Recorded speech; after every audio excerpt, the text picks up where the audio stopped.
And welcome back to the Morning Express right here, and we are on the lifestyle section. What a heated debate that was on State of the Nation with Sophia Wanuna and Agru, and a panel that was ready to give us as much info as they can. But now we're on the lifestyle section, and this being January, we thought, you know, it is good when we look at our finances and ensure that we are healthy. Let's face it, Kenya is a very hard-working nation. We wake up very early, sleep late, spend many hours in the traffic. Why? To try and make a quick buck and, you know, just ensure that you have a decent lifestyle.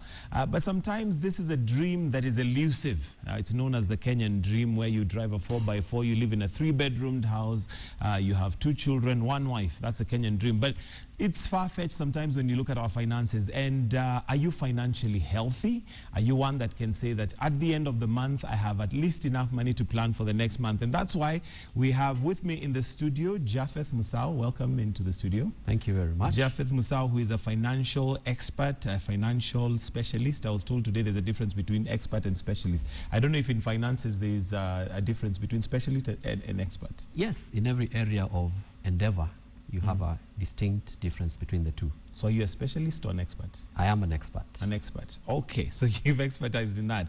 All right, now, maybe to start us off, what determines our financial progress? Is it the amount of money we earn?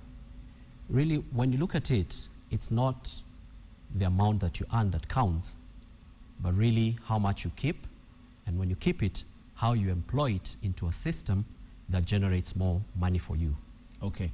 Now, if it's not how much I earn, one might argue and say that the amount of money I get, I mean, once I'm done dividing it with the expenses that I have over the month, there's really nothing left to keep, so I cannot keep.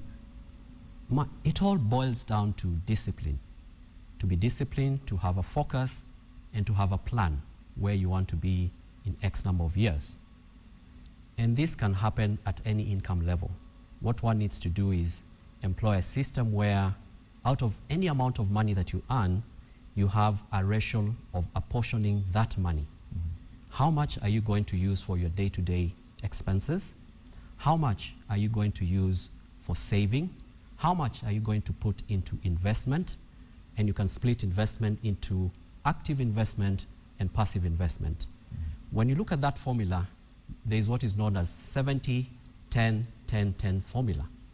Whereby you say, whatever you earn, allocate 70% to your upkeep, which is a generous proportion. What does upkeep entail? That is your rent, your food, your transportation, your clothing, everything that you need in order to maintain yourself. After that, the first 10% should go to your savings. The next 10% should go to charity. You need to give back to society because we are part of an ecosystem. If we are just taking and not putting back, at the end of it you find we're just exhausting the system. We need to put back into the system through charity. That could be your tithing, that could be supporting a community initiative, so that's the other 10%. And the other 10% you put into investment. And like I said, there's active investment and there's passive investment. Okay, maybe before we go to the active and passive investment, 70, 10, 10, 10, I think. 10, 10. 10, 10, 10, 10. You can look at it as 70-30. 70-30. And the 30 is split into 10s. Okay, I want to go to the 10% of investments, where you've talked about passive and active investments. If I am not earning enough, for instance, let's just take an example, I'm earning maybe 30,000 a month. Right. If you take 70% of that and take it towards, you know, housing and what you called what I need for my upkeep, I am barely left with anything that I can invest. What can I invest in? You could buy shares. You can buy shares from as little as a few hundred shillings. Start from where you are with a vision and never give up. You could start anywhere. All you need to do is have a vision. I read a very interesting story the other day. There's a lady in the Rift Valley. She started her business with a borrowed bunch of sukuma wiki worth 30 shillings. 4 years down the road, believe it or not, she is running a business worth 4 million shillings in turnover. Starting with... He started with a bunch of sukuma wiki Borrowed. that wasn't even his. It was borrowed. Okay. Now, looking at a story like that, which is very inspiring, what determines, what makes the difference between a lady like this who can start with 30 shillings borrowed, worth of sukuma wiki, and somebody who's earning maybe an amount of about 70, 80,000, yet they're still not able to make ends meet? What's the difference between the two? It boils down to financial habits, how we handle our money. As human beings, psychologists tell us that we are creatures of habit. We tend to develop habits over time, how we handle our money, how we handle our relationships, how we do generally most of the things that we do every day. And this is because of the high development of the human brain.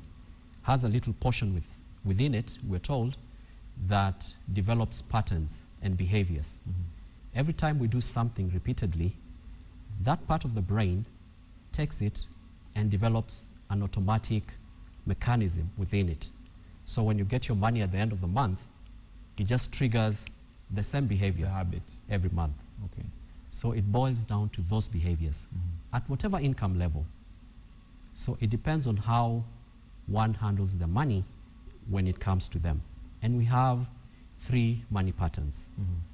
We have a money pattern of people that are rich or will become rich. We have a money pattern of the poor. And we also have a money pattern of the middle class. These are the 3 broad divisions that you can divide people within the economy. So in short, what you're saying is that the rich have certain habits, money habits. Correct. The poor have certain money habits, and the middle class have certain money habits. Precisely. Before we delve into the actual habits, does that mean that if the poor changed his habits to follow the rich, they possibly would be rich at some point?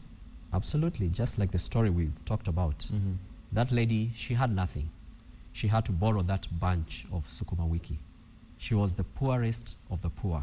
Now she's in the class of the rich. So if the poor can change their habits, they can become the rich of tomorrow. Regardless of environment? Regardless of environment, the world is replete with stories of rags to riches. It also has stories of riches to rags. Yeah, because I So- think we have a majority that feel if the government would change some of the policies, if there was job creation, if we always have something that would determine, or rather that is responsible for our not being very well financially speaking.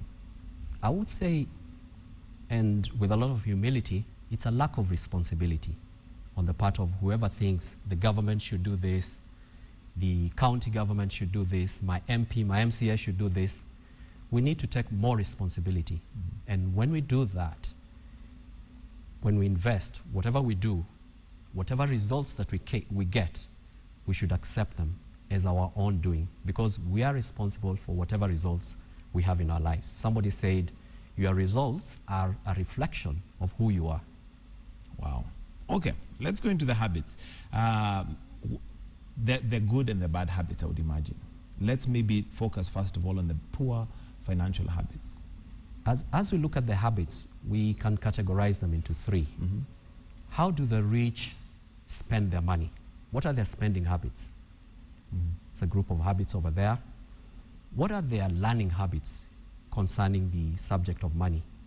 Do they continually learn, or do they have no idea on the subject of money? And thirdly, how do they invest? What do they invest in? Okay. So starting with the spending habits, the rich buy assets. One might argue the reason why they can afford assets is because they have money. Assets are available at any level of entry. Okay. It could be a motorbike, 75,000, 85,000 shillings. That motorbike can be employed in a business that will generate income.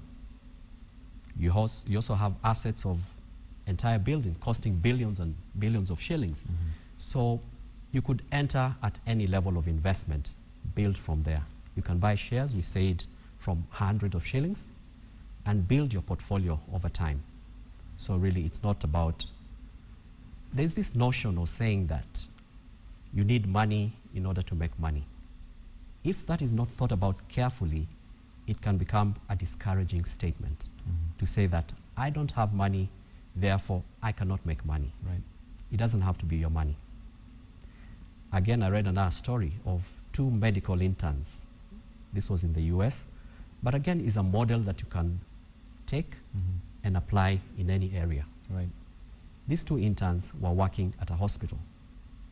And one morning, the administrators called them, a very somber meeting, and they said, this hospital has not been making money for the last so many years, and we have to shut it down.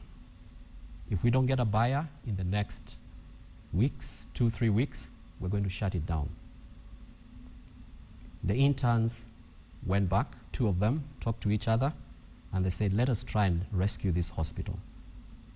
What they did is they sat down and started planning, came up with a business plan, and tweaked it and asked questions, and they asked themselves, what kind of people would make good investors for this project?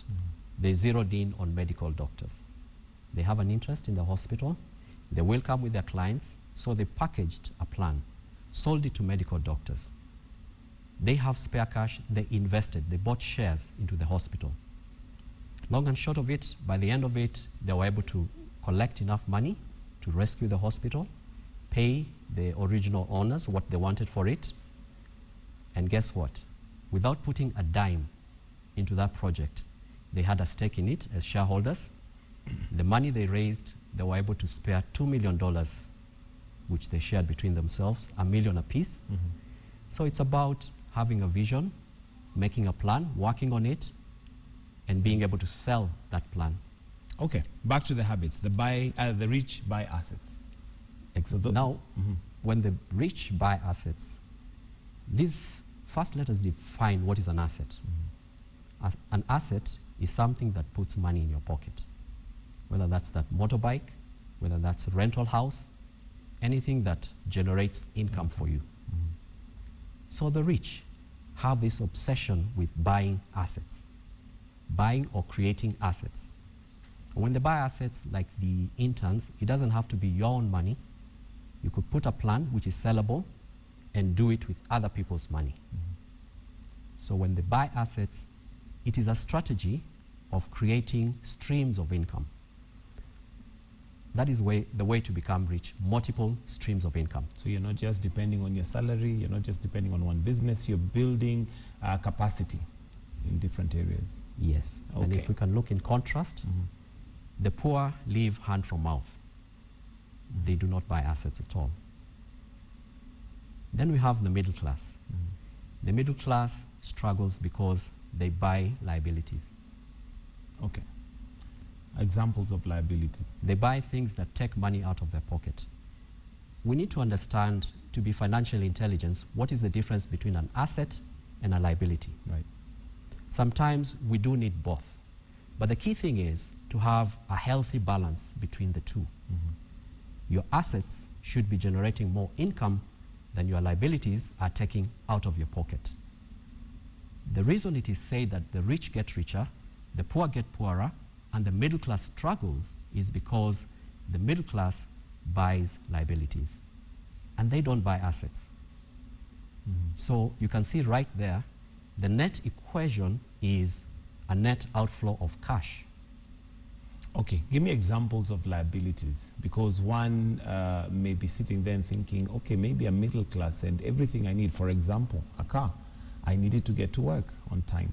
I needed to move around, just to make sure that I have all my businesses in terms of taking the children to school, getting to work on time, getting home on time are there. What are some of the liabilities that the middle class struggle with?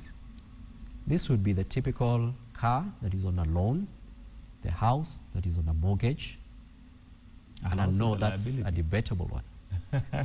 Yeah, explain to me how a house is a liability. To the extent that this house, which is on a mortgage, takes money from your income every month and doesn't bring in anything. We're not saying it's a bad thing. It is good that you own your own house, but also have on the other side something that brings in income, and ideally that income could cover your mortgage payment. So you don't have money flowing out of your pockets to finance the mortgage. And then somebody would ask, when I pay down the mortgage, is my house now an asset? Not until it generates income for you. So if you're living in it, it's still a liability? Still a liability to the extent that you're still paying rates. You're paying local government rates for that house. It's still taking money out But of I your could pocket. argue that it's not taking money in the sense that if I don't live in it, I'll have to rent a house. So I am saving. If, for example, living in my own house, which would generate a rent of about 40,000, 50,000, if I rent another house, which gives me the same, that's kama kupaka rangi. Yes, at the end of the day, what we're saying is we need a bit of education to understand two basic financial statements. An income statement, which shows you money in and money out. So in a nutshell, an income statement will tell you you get X amount of money and it goes into this expenses. What we are saying is the money that is going out, it should not all go to your consumption, and it should not go into buying something that will eventually take money out of your pocket. We started by talking of the 70-30. Within that 30%, there's the 10 that we're saying you need to invest. When you invest it, then it creates multiple streams of income for you. And that's the way to get into the financial fast track. Okay. All right. That's now number one. The rich buy assets, the poor live hand to mouth. Although they might argue that, you know, how else can I make it? I can't save. If somebody is earning, for instance, 10,000, your rent is 4,000, you still have school fees, you have all these things. Then the middle class buy liabilities. What are the other habits? The other group of habits is the learning habit. The rich didn't just end up where they are. They take time to learn. Sometimes it's formal learning, sometimes it's street smart. And street smart comes from mentors mainly. So they probably looked at somebody that is wealthy and they attach themselves to them and they want to find out, how did you get here? Or I have this plan, how can I actualize it? So the rich, or those that will be rich, actively involved in learning about money, about investment, about generating money, about how do I run a business, how do I make it profitable. The rich, or those who will become rich, do employ considerable amount of time studying, appraising themselves, knowing what is the trend in the market, what is trending today, what market do I need to be in. They learn different subjects. They need to learn about marketing. And marketing simply is knowing your market, who are the suppliers, who are the buyers, what does each side want, and being able to match those two. Okay. The third one, that was, there's the buying. The third, what was the third one? The third is how they invest. The rich invest their time, their resources in something that they have control. And key here is how they invest their time. The rich invest their time in an efficient way. Pareto came up with the Pareto coefficient, the 80-20. If you look at your time, you'll find that only 20% of your time produces 80% of your results. The rich know how to invest their time, their money, in the productive 20%. Is that 20% based on time? Or how do they come up with the 20% that is effective for your 80% of income? It's to look at your time. We all have 24 hours. Correct. And you ask yourself, why is it some people produce more within the same 24 hours? It's about focusing your efforts, focusing your time, and focusing your investment to where, A, you have good knowledge of the business and the market, and B, to where you know this is where the highest return is going to come from. When you talk about time, you need to ask yourself, what is the highest employment of my time? What is the endeavor or activity that I can engage in that will give me the highest return. Okay, you started off with a very nice story of this lady who borrowed 30 shillings worth of Sukuma Wiki, and now she has a business of up to 4 million. 4 million. turnover. Tell me practically, how does one do that? Because I know we have many who may be earning an amount of money and you're thinking, that's just not possible. Maybe it was just a streak of luck. It's all about being able to allocate your money. If you earn and you spend everything, whether that's millions or billions, technically you're a poor person. So when you're talking of the rich, the middle class and the poor, it's not about how much they earn. It's their spending patterns. If it's money in, money out, you're poor. You're considered poor, regardless of how much money in, money Regardless. Okay. Everything you earn goes out to pay other people, and you don't have this pay yourself first, then that you'll end up a poor person. Because if everything that's coming in is going out, one day, when that stream dries, it could be unemployment. If you're no longer employed, what next? You immediately come from up there to down here. So technically, you're a poor person. So how to do it is to have this knowledge and ability to allocate your finances, however much, however little. Start with your borrowed 30 shilling bunch of sukuma. When you sell it and you come back, out of what you get, allocate a little bit of it maybe to sell 2 bunches tomorrow, and the next day 4, and the next day 6, and the next day 10. You will reach a level where that multiplication ceases to be linear. It becomes quantum. But it becomes quantum, it leaps in bounds. It becomes quantum whereby you're taking advantage of the compound effect. So the compound effect happens both with your investment of time. You can compound your investment of time and your investment of money. So the more you focus on where you're getting the highest return, a point will reach where, due to reinvesting into that business and growing it, the progression ceases to be linear. Linear is where 1 moves to 2, to 3, to 4, to 5, to 6. That is pretty slow. So with reinvestment, it will reach a point where if you're doubling your investment and doubling your output, it reaches where it just becomes 4 a times, cycle. 8 times, 10, 15, and above. Exactly. Okay, now for anybody who's watching out there and they're thinking, wow, I'd really like to do this, where do you begin?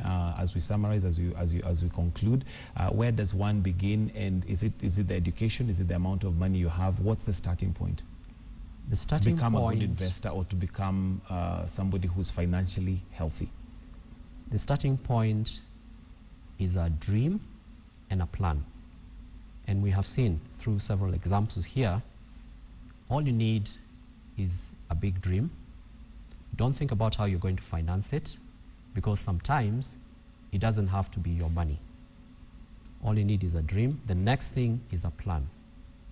This big dream needs to be fitted into a plan to see how the figures in and the figures out match, how you're going to market whatever product or service that you're coming up with, and finally, a belief in that this is possible, it can be done, and once you have that, you'll be able to sell it to other people that can buy into it. It doesn't have to take you decades. Wow. It could take you months, and you're already at your dream. All right. Thank you very much, Japheth. That is very educative. And I want to bring in Sophia here. And Sophia, I've heard the definition of poor has actually changed. One who earns money and it's money in, money out is considered poor. Are you poor? Repeat the definition. Money in, money out. If okay, we are 8 days to payday. Don't ask me why I'm counting. But anyway, we are 8 days to payday. By 10th, will you still have money in your pocket? Will you have invested, or will you have spent all your money? I'll have money. I always have money. So you're not poor. Okay. That's a good according thing. to the definition. Yeah. Yeah, You good. must ensure you always have money, sweetheart. Anything can happen. You see, you should not be counting down now, my brother. Oh, yes. Why are we counting? Because I have an investment that I want to make. And then you have a co-host in To take care of. to take care of. Yes. A very Thank expensive you. one, shall I say. A very expensive one? Yes. Oh, wow. She loves quality, so I've discovered. Yes, she does. Thank you so much for joining us and for that discussion. Hope our viewers taking 1 or 2 points on good versus bad money habits. Very critical and important to take home some of those very significant, important points that have been made today. We're just about to wrap up the show, but a quick reminder of just one of those big stories we are following for you.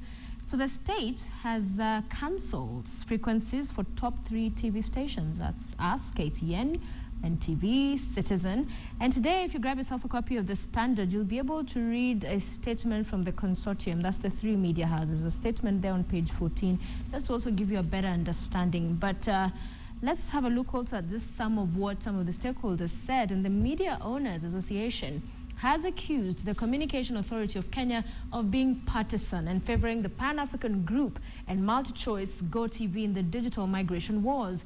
The media owners have said CAK is being unfair to the leading media houses that own KTN, NTV, Citizen and QTV. Speaking in response to the Communications Authority of Kenya's cancellation of digital licenses and withdrawal of frequencies given to the 3 media houses, the media owners said it was in contempt of court since the matter is before the Supreme Court awaiting determination.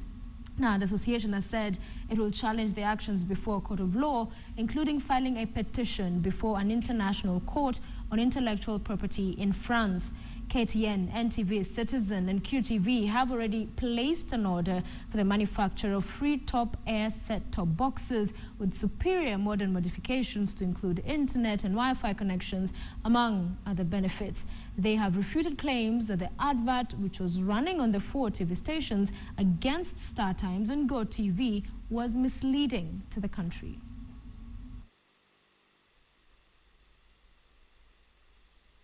The authority has therefore decided to take the following administrative actions. 1. The withdrawal of the temporary authorization granted to the consortium by the 3 media houses under the consortium identified as African Digital Network. Subsequently, the authority shall repossess the frequency spectrum resources allocated to them with immediate effect. This is a regulator where, because we are arguing with 2 foreign-owned paid television stations, the guy decides at the stroke of the pen to decide that he's going to write off our investment of 40 billion shillings and doesn't give a damn. This is also a regulator who is saying that all the money we have now committed to import this set of boxes, to import the transmitters, to import the antenna, to import all the other things that are needed to set up the digital migration infrastructure, can go to waste. Why? Because you guys are fighting with 2 foreign-owned TV companies. And this guy is on the side of the foreigner. And they are locals. It really defies reason. And then, therefore, he says, you guys go home, because that is what this letter is saying. It means that you guys go home tomorrow. We are liaising with the Kenya Revenue Authority and the Kenya Bureau of Standards to bar the importation of any set-top boxes by the 3 media houses. The CAK has had a predetermined position, and that position is to force the mainstream Kenyan media to be carried, or the signal of the mainstream Kenyan media to be distributed by one of 2 companies, either Signet, an affiliate of KBC and therefore government, or PANG, Pan-African Group, which is a Chinese group that also runs StarTimes. As media, we come from a very independent background, a background that values freedom of the press, a background that values press freedom. And we are saying there is nothing in our DNA that would allow us to be carried by either of those 2 channels. We're also saying that we would have wished for more honesty from the Communications Authority of Kenya. The CAK has done a major disservice to this country. by emerging not as an independent arbitrator, but as a partisan defender of special interests. We are seeing the authoring of Chapter 2 of Digital Tyranny and Dictatorship. By withdrawing licenses of these popular TV stations that control 70% of the viewership, we are sending a very wrong signal for the industry. One, at least 600 journalists are going to lose their jobs, including those technical support staff who keep those stations alive. Two, we are going to deny Kenyans access to information. And three, we are going to deny Kenyans, the very Kenyans who pay taxes, a platform in which they can express their views on how they are being governed. But we are saying here, we are prepared for the long haul. Nobody is going to work or wish away the work of the journalists who take time and risk their lives to go to Capedo to get content and air the same content without compensating journalists. It's totally unacceptable, and we are prepared to go up to Paris in the Intellectual Property Court to defend our rights. These are the issues that the three media houses are pointing out. They support digital migration, they want to migrate, but they are asking for that license which they've been given and which they now purport to cancel. They are asking for adequate frequencies. There are 52 digital sites in the country. 56, yes. And the three media houses are saying, give us one frequency at each of these sites so that we are able to broadcast nationally.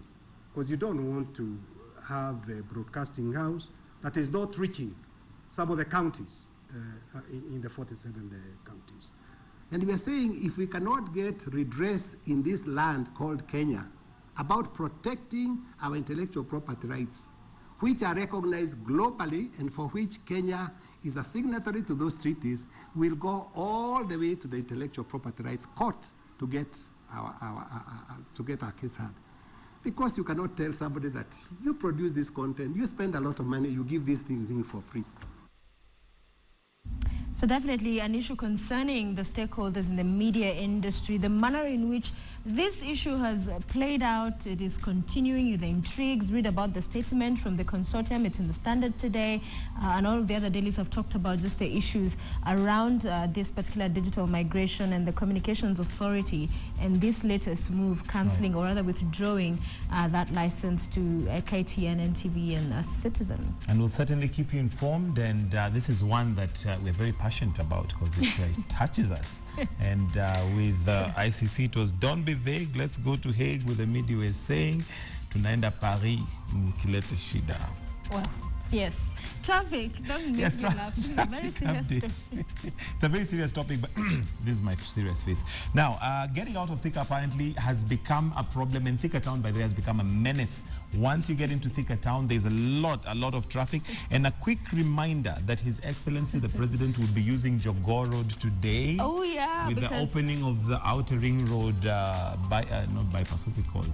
The dual construction carriage. work, yes. Yes, construction begins, work. Yes, so if you're going to be anywhere around that area, please plan your journey because it is definitely going to be chock-a-block throughout the day. Thika Road is also pretty bad in terms of traffic. There are even pictures coming in. Yeah. This is Nyayo House, Nyayo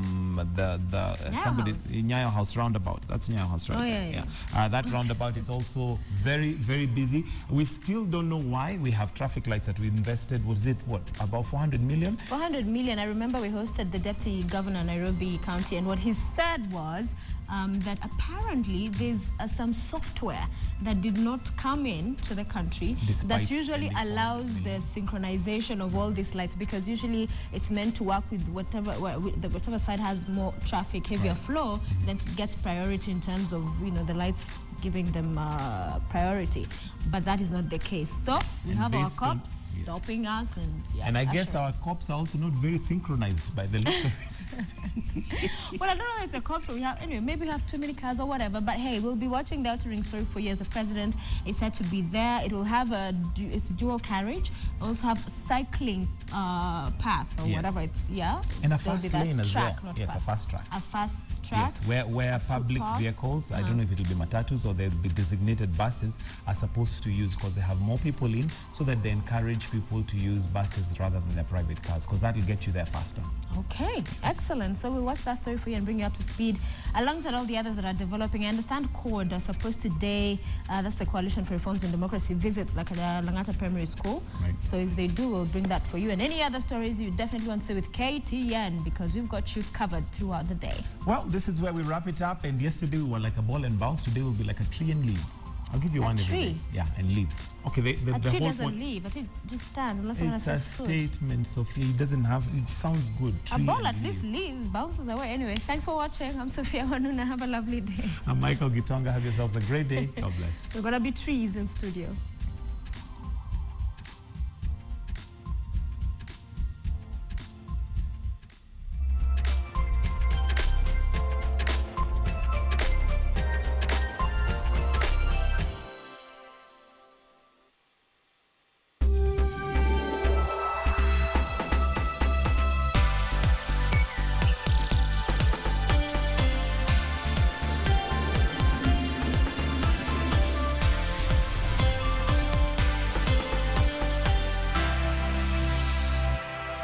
This is KTN.